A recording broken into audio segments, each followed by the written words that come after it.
அடுத்ததா தனுசு ராசி. இவங்களுக்கு இந்த 7.5 சனி விலகிருச்சு. முழுவதுமாக இந்த 7.5 சனி விலகினதுனால இனி அடுத்த ஒரு 30 வருடம் கழித்து தான் இந்த 7.5 சனி வர்றதுனால தனுசு ராசிக்கும் இனி நல்ல ஒரு முன்னேற்றங்கள் ஏற்படும். அடுத்ததா மகர ராசிக்காரங்க.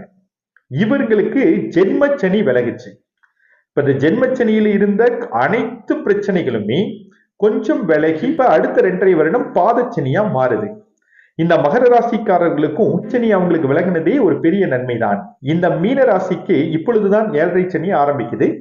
முதல் 2.5 வருஷம் விரயச்சனியா இருக்கும். இப்ப இவங்களுக்கு ஏற்கனவே ராகு பகவான் இருக்கிறதுனால மிகுந்த கவனம் தேவை.